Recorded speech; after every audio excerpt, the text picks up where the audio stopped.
ಕರಾವಳಿಯಾದ್ಯಂತ ಇಂದು Muslim ಬಾಂಧವರಲ್ಲಿ Bakrid ಹಬ್ಬದ ಸಂಭ್ರಮ ಸಡಗರ ಮನೆ ಮಾಡಿದೆ.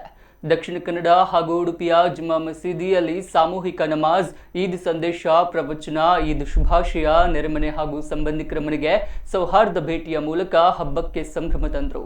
ಈದ್ ನಮಾಜ್ ಕುತ್ಬಾದ ಬಳಿಕ ದಫನ ಭೂಮಿಗೆ ತೆರಳಿ ಅಗಲಿದ ಕುಟುಂಬದ ಸದಸ್ಯರ ಮುಗ್ಫಿರತ್ಗಾಗಿ ಪ್ರಾರ್ಥಿಸಿದರು. ಹಾಗೆ ಕುಟುಂಬಸ್ಥರು, ಸ್ನೇಹಿತರು ಸಮೀಪದ ನಿವಾಸಿಗಳ ಮನೆಗೆ ತೆರಳಿ ಈದ್ ಶುಭಾಶಯ ಕೋರಿದರು.